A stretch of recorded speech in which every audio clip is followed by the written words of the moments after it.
Alright, so this is the start of part 2 of building a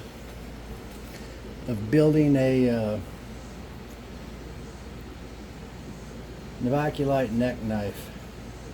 And in the previous video you watched me nap this blade right here, and I've chosen this deer antler right here, which I haven't decided exactly. I think I'm just going to do it just like that. Yeah, I think I'm going to notch it just like this here. So it's going to sit in there like that. Pretty sure that's how I'm going to do it. And I'm not going to sit here and grind on it with a piece of flint and all the rest of that stuff.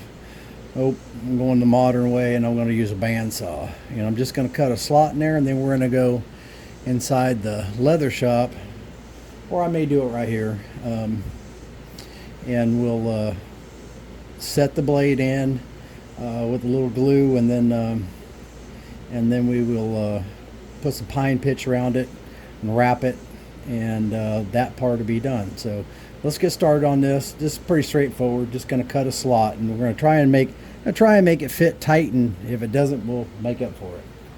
Anyhow, adjust this down so we don't cut an arm off.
Turn you guys off and go over to the belt sander.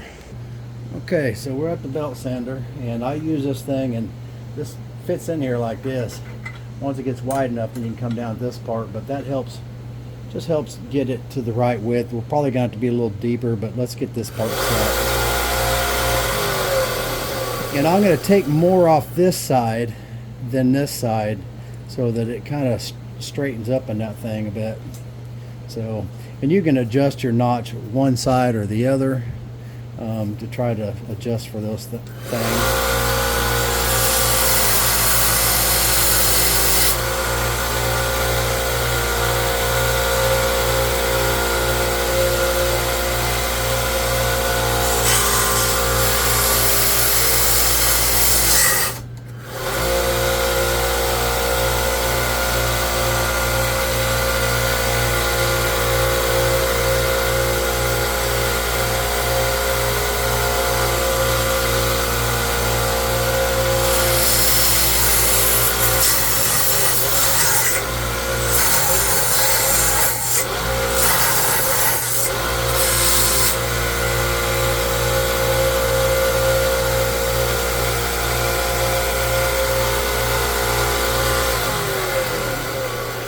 Got a pretty tight fit, but we need to be deeper. It's got a little bit more space there, so we'll sand it just a little bit more.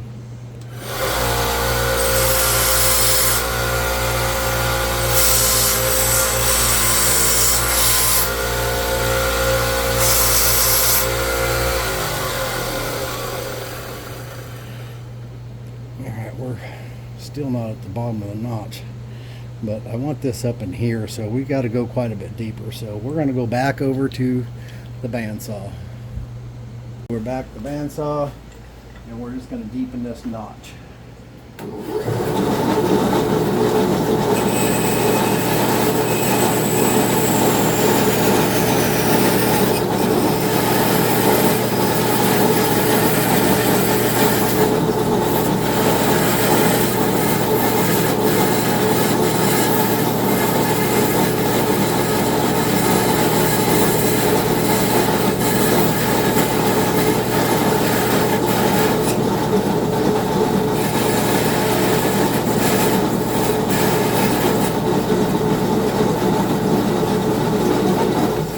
Okay, our notch is quite a bit deeper, and we are going to go back over to the sander and sand that, and that should be deep enough.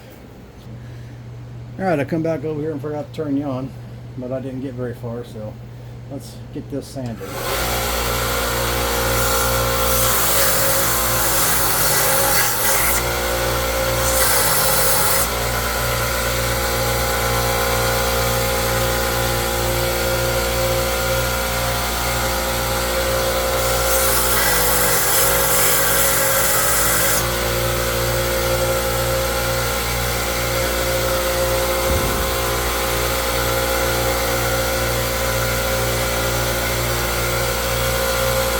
Almost there.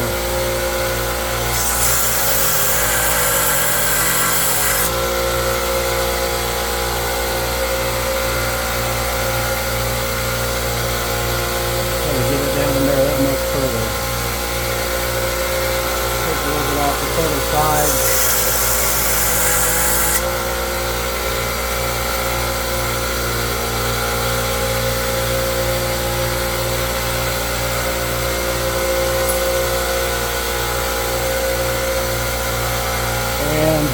They were, even though the tine's crooked, trying to get the blade straightened up so it's more or less straight with it.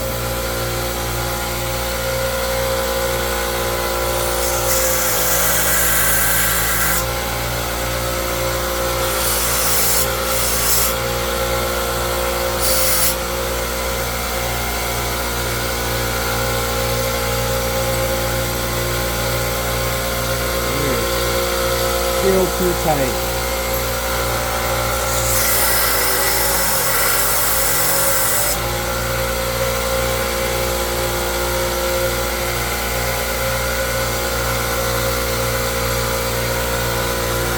Alright, we're down in the bottom. We're down in the bottom of our notch. But I want to take these sides in so that they're kind of like this side is here. So it comes down. It's okay to have a little bit of a lip there, but I don't like that big a lip.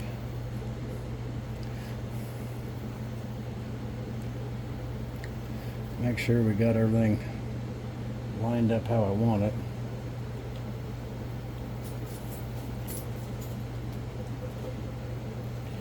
Let's do a little more grinding.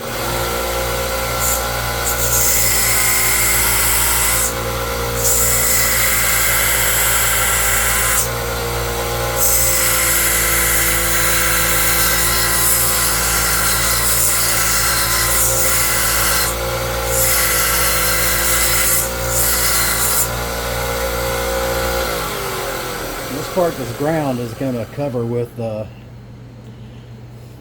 some fiber cordage. Sometimes I use artificial sinew, but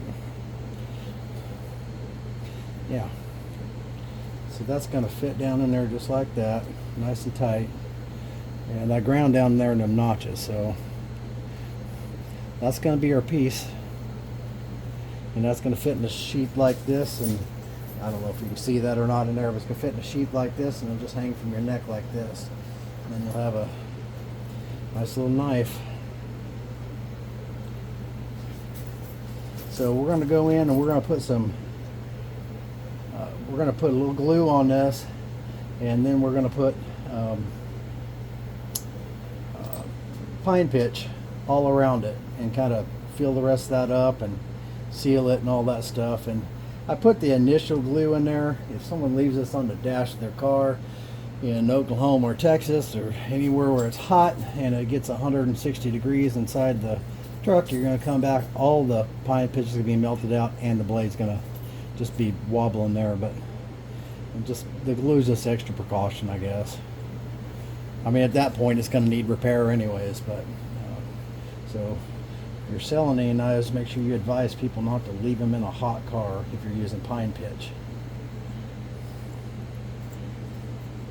And I'll go show you that process now. I got this thing filthy, but we'll clean it up. All right, let's go in here. Okay, we're inside the air-conditioned leather shop, thank goodness. And we're gonna put this together. I'm gonna put a dab of the Gorilla on there. I don't want to get a copyright strike by saying the name. I don't know if I would or not, but I already got one for music. I don't know what they do to you. I don't know if they show up to your house or you have to go to their house and mow their yard for a year or what when you get in trouble for that. But I got enough mowing to do, so I don't want to mow anybody else's. Okay, I know that you don't really have to do that. I don't know what happens when you get copyright strikes other than you can't get paid, but I ain't getting paid anyway, so maybe by some miracle someday anyhow. And this camera's in a very awkward position, so bear with me. Wouldn't normally be getting Gorilla Glue. There we go. We went ahead and set it anyways. Getting the Gorilla on the workpiece, but there's our blade in there.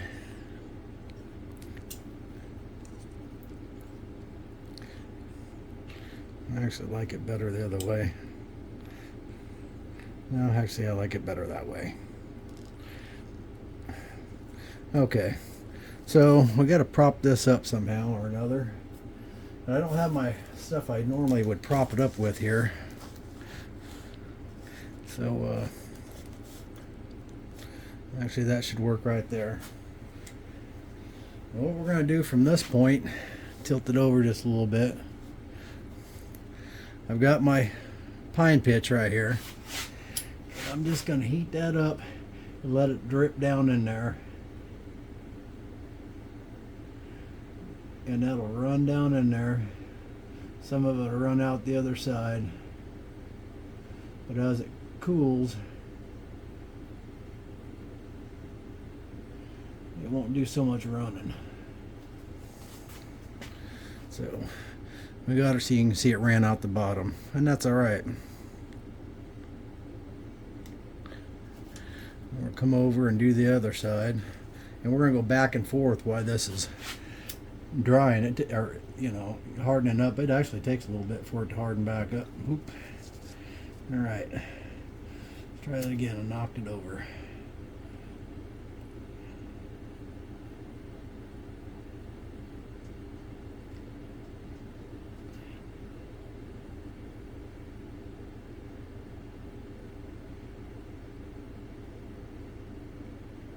You can make your own glue, your own pine pitch. I bought this because I don't have time to make it. And honestly, I can't make it as good as this is. This is pretty good pine pitch glue.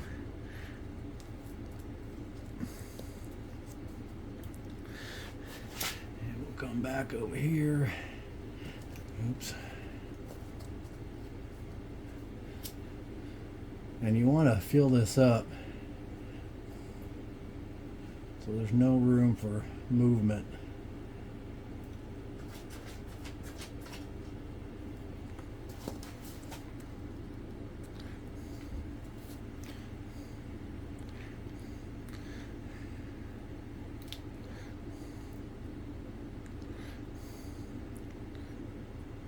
And that flowed right around that end right there. I don't have anything flowing around this side though. I'm going to try and let some pine pitch run down that little forward edge.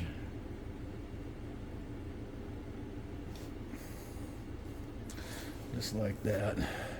And when this dries, we'll be able to just pop that off there.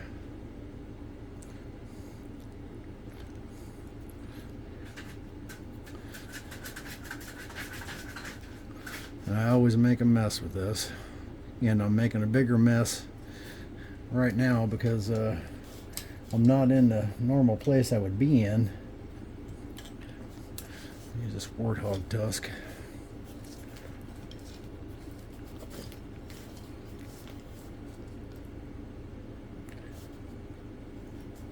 Not in the normal position I would be in doing this. So if it don't look professional, it's because it isn't.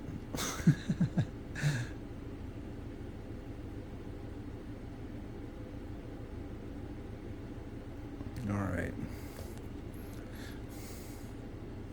That side's full there, and I've made a mess. That side's full. I need some right down in there.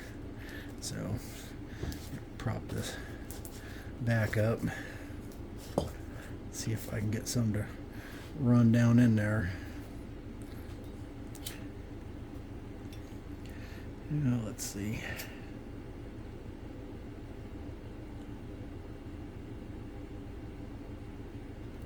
This normally wouldn't be this awkward, but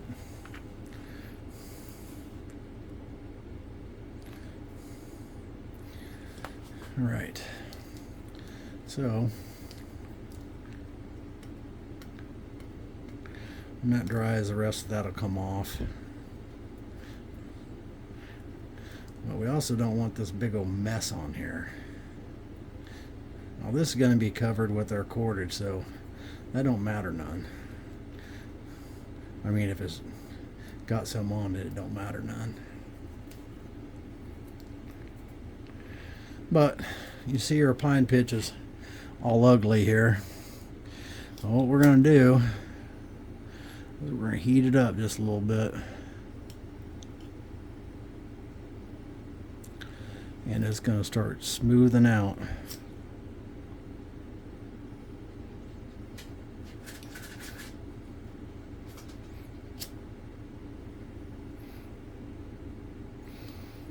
Just heat it up and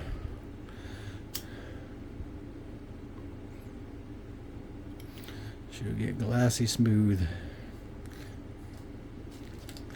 I want to take a piece of this, and it's still soft and pliable a little bit, and I want to pack some right there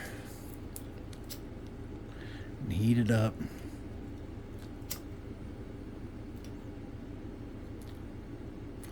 Because this top part is going to show some, so I like that to be smooth as possible. And that blade is, I mean, between the Gorilla and pine pitch, when that dries, it ain't going nowhere. And then the next step from here is going to be to wrap it. I haven't decided exactly what wrap I'm going to use yet, and I've made a mess. I got it down on this, and I'm standing behind a tripod and trying to reach around it, so it's awkward, so it didn't come out as clean as it should have. So got a little bit of a mess going, but I'll be able to clean that up, get it off the handle. Okay, so we need to think about wrapping. I got a couple different options here, and I could take some cordage material and make something, or I also have some natural fiber cordage here, which I kind of like the looks of. It's kind of really rustic looking. And I also have some hemp cordage that we could use that looks pretty good when it's done.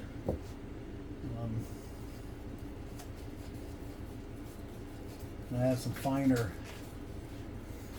white colored hemp cordage also, and Not sure what I'm going to use here. And I could use sinew, so artificial sinew like this, which I think looks really good. But I'm going for a little more rustic look. So I actually think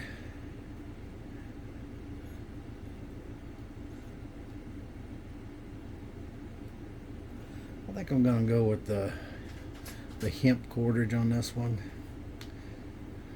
Or maybe I'll go for this one. I'm going to go with this one. The highway to life is paved with squirrels that couldn't make up their mind on which way to go.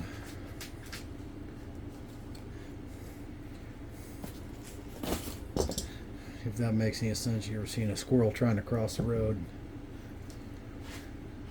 They just can't make up their mind which direction to go.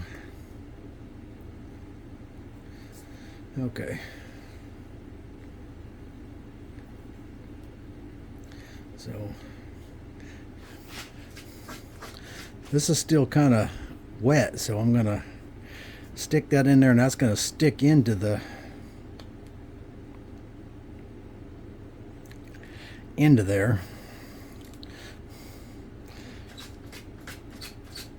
pine pitch.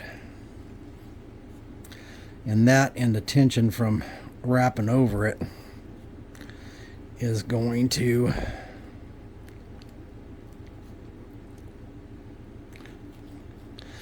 set it there. And you want to like to wrap it tight,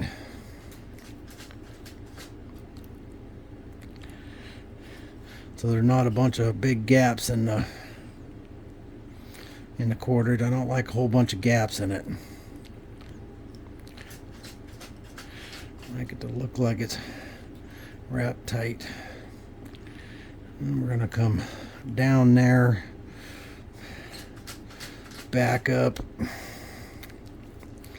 then come around back behind that little ear and back up.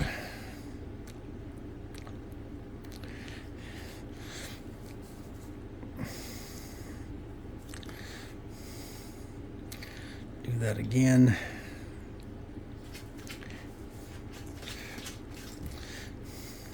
This is really an awkward position to be in. Trying to reach around the camera here. And then I'm going to come down here. And if I don't like this, I'll pull it off and do something different. Now I cut a piece off to start with here, like this. And I'm going to lay that, make a loop, and just lay that underneath there like that. And then I'm going to come here and wrap over this. Probably at least 2, 3, 4 times. Just like that. And I already think I might undo this. And then you're going to take your tail, put through there, and start pulling that down. And you're going to try to work that underneath there. And it pulled up underneath it. So there it is up underneath there. And that just pulls that tail underneath there, and that'll hold it tight there, you know. And we got some more steps we're going to do to that. And we're going to cause a brush fire. This jute cord is really fuzzy. And I don't like the fuzziness of it. So I just start burning it till I get most all those fuzzies burn off.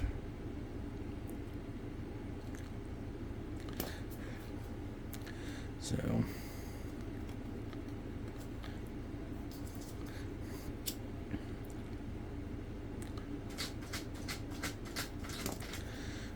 fuzzies burn off.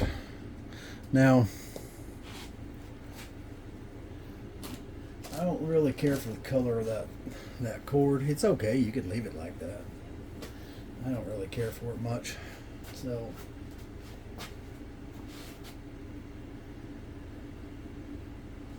I have got a little bit of dye here. Let's move this stuff out of the way. We don't need that no more.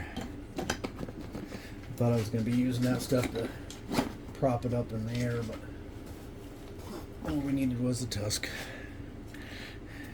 And this is just some leather dye, is what it is. And I'm just going to put some dye. The dye on this cordage.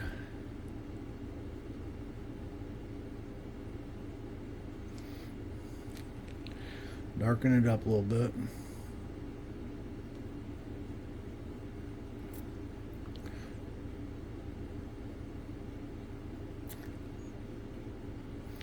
You can use wood dye or stain, whatever you want to use.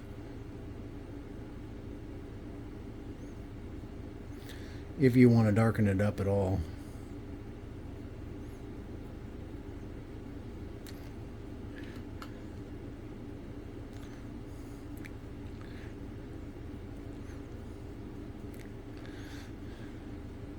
My attempt here is to try and make it look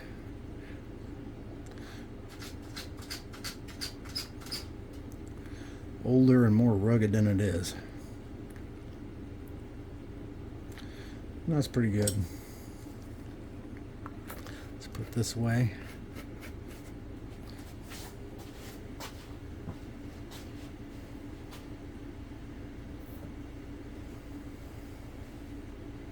All right. So put some of this stuff away here. Fresh piece of paper out there. Be better if it was a different color. You probably, I guess it's showing up all right. Listen, this is low budget, but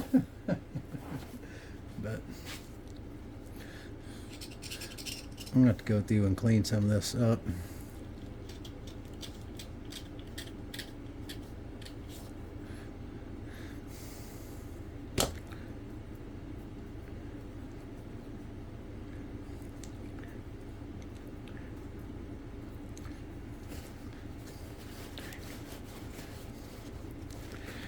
Okay, so the last thing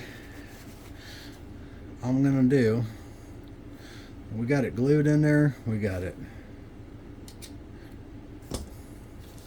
Let's see here. Burn a few more of them loose fibers. But to ensure the cord isn't going to go nowhere,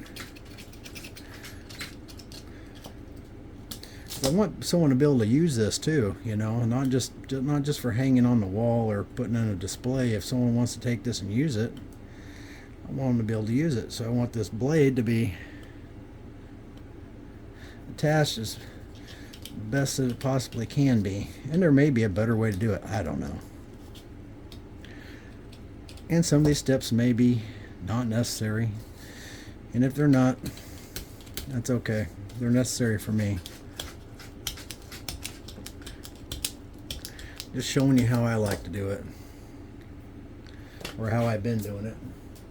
It's all subject to change. Alright, so next step, let's see, I already get some pliers. Hold on just a second. You can hear that scratching, that's Rebel scratching at the door wanting in here. He wants some air conditioning too, but I can't even get to the door for the for the tripod. So, wood glue. You can use regular white glue, any kind of white glue. This is going to dry pretty white, and And you can use hide glue, of course. I mean, that's what they would have used back in the day, I suppose. I don't happen to have any hide glue at the moment, and even if I did, I probably wouldn't use it, to be honest with you.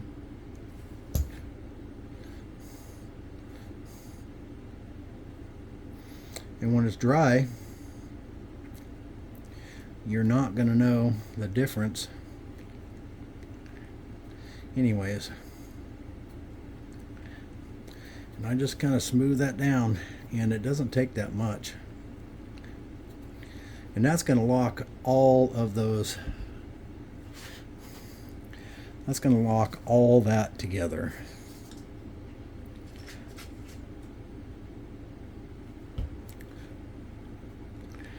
Every one of them fibers is going to be locked down and isn't going to move. Now you could cut it off. You used your blade all up and you didn't have another antler and you wanted to save your handle. I suppose that early man was definitely waste not, want not. So we're going to let that set and dry, and it won't take very long for that glue to dry. I could take it outside, it'd probably be dry in 10 minutes. But in the meantime, I'm going to shoot a little short video of the steps for making the knife sheath, and I still haven't decided on the leather yet, so that's going to be it. That's going to be our hafted knife blade. So, and that dude will cut, right? So, and we're going to clean this up some. I'll clean some of that up and do some final pictures of it and all that kind of stuff, but we're going to build a knife sheath right now. So that's it for that part, and we'll come back with the next part. Okay, so that I just looked, that was a total of almost 30 minutes getting that hafted. So we are going to do a part 3, and the part 3 will cover the leather part of it and go from there. So this will be the end of part 2. So hit that like and subscribe button, and remember to check out part 1 and part 3 that's coming after this, and keep napping.